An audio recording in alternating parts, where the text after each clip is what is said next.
இது போல் நிறைய விஷயங்கள் அப்பாட்டேருந்து கற்றுட்டு இருக்கிறதா சொல்கிறீங்க. ஸோ அப்பா கிட்டேருந்து கற்றுக்கிட்ட விஷயங்கள் ஸ்கேட்டிங்கில் நீங்கள் எந்த அளவுக்கு அதை நீங்கள் அப்ளை பண்ணுறீங்க, அதையும் இதையும் எப்படி நீங்கள் ஒப்பிட்டு பார்க்குறீங்க, உங்களுடைய வாழ்க்கை முறை மூலமாக அப்பாவுக்கு எந்த மாதிரி நீங்கள் பெருமை சேர்க்குறீங்க சார்? எனக்கு கடவுளோட ஒரு கிரேட்டஸ்ட் கிஃப்ட்டு என்னுடைய தந்தை. என் தந்தை என் லைஃப்பில் எனக்கு கொடுத்த ஒரு கிரேட்டஸ்ட் கிஃப்ட்டு எஜுகேஷன், படிப்பறிவு. அந்த படிப்பறிவை பெறுறதுக்கு எனக்கு நிறைய வாய்ப்புகள் அவர் ஏற்படுத்தி கொடுத்தாரு. ஆனால் ஹானஸ்ட்டாக சொல்லணுன்னா அதில் ஒரு 50% தான் நான் பயன்படுத்திக்கிட்டேன். ஆனால் அந்த 50%மும் இன்றைக்கி ஒரு 100% எனக்கு ஒரு சொசைட்டிக்கு நம்ம எப்படி செயல்படணும் அப்படின்ற வழிகாட்டுதலை எனக்கு வழிகாட்டிகிட்டு இருக்கு. நம்ம முன்னாடி பேசின மாதிரியே அவர் விளையாட தெரியாத அந்த ஸ்கேட்டிங் விளையாட்டை பல பேரும் விளையாடுறதுக்கு என்ன பண்ணணும் அப்படின்ற ஒரு இனிஷியேஷனை அவர் செய்தார். ஆனால் அன்னைக்கு இருந்த பொருளாதாரம், அவருடைய சம்பாத்தியம், வருமானம், இதெல்லாம் அவரால் அதை முழுமையாக செயல்படுத்த முடியல. மேலும் நான் சொன்ன மாதிரியே பார்த்திங்கன்னா, இந்த விளையாட்டுத்துறையில் இருக்கிற சில பல அரசியல்கள், பணம், புலம், இதனால் என்னாலையும் அந்த விளையாட்டை அன்னைக்கு தொடர முடியலை. அப்போ எனக்கு மனசில் ஒரு ஆதங்கம். என் தந்தையின் கனவும் நினைவாகலை, என்னுடைய ஆசையும் நிறைவேறலை. இதுக்கு நம்ம ஏதாவது பண்ணணும் அப்படின்ற ஒரு தாக்கம் என் மனசில் இருந்துக்கிட்டே இருந்தது. அப்படியே லைஃப் போச்சு. பட் அதுக்கான எந்த விதமான சொல்யூஷனும் இல்லை. ஆனால் ஒரு கட்டத்தில் ஒரு நபர் என்னை பார்த்தார். அவர் சார், எனக்கு உங்களை சின்ன வயசுலேருந்தே தெரியும், உங்கள் தந்தை பற்றிலாம் எனக்கு தெரியும். உங்கள் தந்தை ஆசைப்பட்ட மாதிரி, அதாவது உங்கள் அப்பா ஆசைப்பட்ட மாதிரி நம்ம சொசைட்டியில் இந்த ஸ்கேட்டிங் விளையாட்டுன்ற விளையாட்டை பணம் இருக்கிறவங்க, இல்லாதவங்க, ஏழைகள், முக்கியமாக கவர்மெண்ட் ஸ்கூலில் படிக்கிற குழந்தைகள் எல்லாருக்கும் நம்ம கொண்டு சேர்க்கணும் அப்படின்னாரு. ரொம்ப சந்தோஷம். இதுக்கு நான் என்ன செய்யணுன்றீங்க அப்படின்னு. சார், நான் அந்த ஸ்கேட்டிங் விளையாட்டு பயிற்சியாளர். அந்த ஸ்கேட்டிங் விளையாட்டோட கோச்சிங் எல்லா தரமான, அதாவது ஏழை ஸ்டூடெண்ட்ஸு, நடுத்தர ஸ்டூடெண்ட்ஸு, வசதி வாய்ப்புகள் உள்ளவங்க எல்லாருக்கும் சொல்லித்தர நான் தயாராக இருக்கேன். ஆனால் என்ன சரியான வழியில் லீட் பண்ணி வழி நடத்தணும், அதுக்கு ஒருத்தர் வேணும். அதனால தான் நான் உங்களை பார்க்க வந்தேன். அந்த வேலையை நீங்கள் எனக்கு செய்து கொடுத்தா நான் அதை சரியான முறையில் எல்லாருக்கும் கோச்சிங் கொடுத்து அந்த ஸ்டூடெண்ட்ஸை வாழ்க்கையில் நம்மளால் வெற்றி பெற வைக்க முடியும். உங்கள் அப்பாவோட கனவும் நினைவான மாதிரி இருக்கும் அப்படின்னாரு. இந்த மாற்றங்கள்லாம் எந்த வருஷம் சரி ஏற்பட்டது? ஒரு 7 வருடத்திற்கு முன்பு. உங்ககிட்ட அந்த கோச் பேசினாங்கன்னு சொன்னீங்கல்ல சார், அதுக்கப்புறம் என்ன நடந்தது? அந்த கோச் மிஸ்டர் பிரவீன் ஜான்சன், எனக்கு ஒரு உடன்பிறவா சகோதரன்.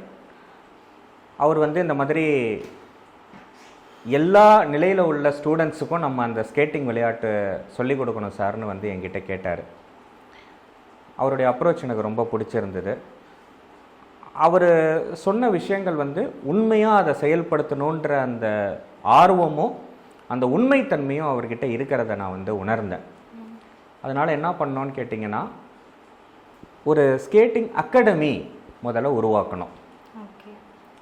அந்த ஸ்கேட்டிங் அகாடமியில் எல்லா நிலையான ஸ்டூடெண்ட்ஸ், அதாவது பணம் உள்ளவங்க, இல்லாதவங்க, கவர்மெண்ட் ஸ்கூலில் படிக்கிற ஸ்டூடெண்ட்ஸு, இன்னும் ஏழை வறுமை கோட்டுக்கு கீழே இருக்கிறாங்கல்ல அவங்களுடைய ஸ்டூடெண்ட்ஸு எல்லாருமே அகாமடேட் பண்ணி அவங்களுக்கு இந்த ஸ்கேட்டிங் விளையாட்டை சொல்லித்தர ஆரம்பித்தோம். இதெல்லாம் எப்படி செய்தோம் அப்படின்னு கேட்டிங்கன்னா, அந்த கோச் பகல் நேரங்களில் சில ஸ்கூல்ஸில் கோச்சிங் கொடுப்பார். அந்த நேரம் போக சாயங்காலம் மாலை நேரங்களில் இந்த கல்யாண மண்டபம், ரயில்வே ஸ்டேஷனுக்கு வாசலில் பார்த்திங்கன்னா பாதுகாப்பாக சில சிமெண்ட், அதாவது நான் ரயில்வே ஸ்டேஷன் உள்ள பிளாட்ஃபார்ம் சொல்லலை, வெளியில் பாதுகாப்பான சில சிமெண்ட் தளம் உள்ள இடங்கள் இருக்குது. அந்த மாதிரி இடங்களில் ஏழை எளிய மாணவர்கள் இந்த விளையாட்டில் ரொம்ப ஆர்வமாக இருக்கிறவங்க. இப்போ ஒரு உதாரணத்துக்கு பார்த்தீங்கன்னா 4 ஸ்டூடெண்ட்ஸ் அந்த கிளாஸ்க்கு வருவாங்க. ஒரு 2 பேர் ஓரமாக நின்று அதை ரொம்ப ஆர்வமாக பார்த்துட்ருப்பாங்க. ஆனால் அவங்களால அதில் சேர்றதுக்கான வசதி வாய்ப்புகள் இருக்காது. அவங்களையும் கூப்பிட்டு அவங்க பேரண்ட்ஸையும் வர வச்சு இதை நாங்கள் இலவசமாக சொல்லித்தரோம் அப்படின்னு சொல்லி அவங்களால முடிந்தால் ஒரு 1500 ரூபா அந்த காலில் மாட்டி விளையாடுற ஸ்கேட்ஸ் வரும், வாங்கித்தர சொல்லுவோம்.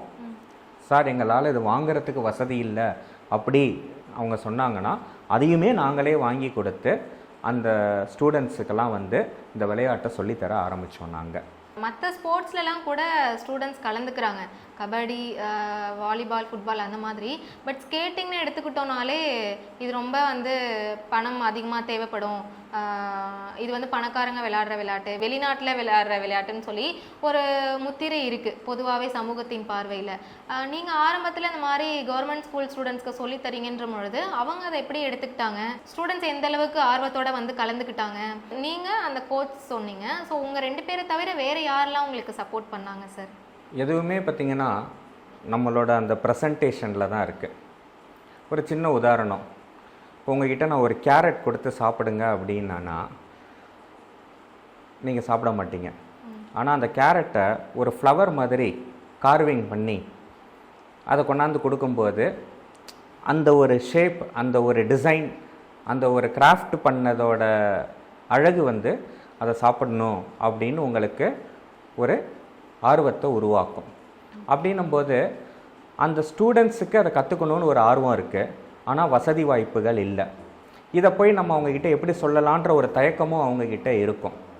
அப்படின்ற பட்சத்தில் அந்த ஸ்டூடெண்ட்ஸ்கிட்ட நம்ம எப்படி அதை ப்ரெசென்ட் பண்ணுறோம், அவங்களுக்கு ஒரு தாழ்வு மனப்பான்மையும் வரக்கூடாது. அதே சமயம் நம்ம சொல்லி கொடுக்கறத இவங்க இலவசமாக தானே சொல்லித்தராங்க, அதனால் நம்ம கவனம் செலுத்தினா என்ன செலுத்தலைன்னா என்ன அப்படின்ற ஒரு உதாசீனமும் வந்துடக்கூடாது.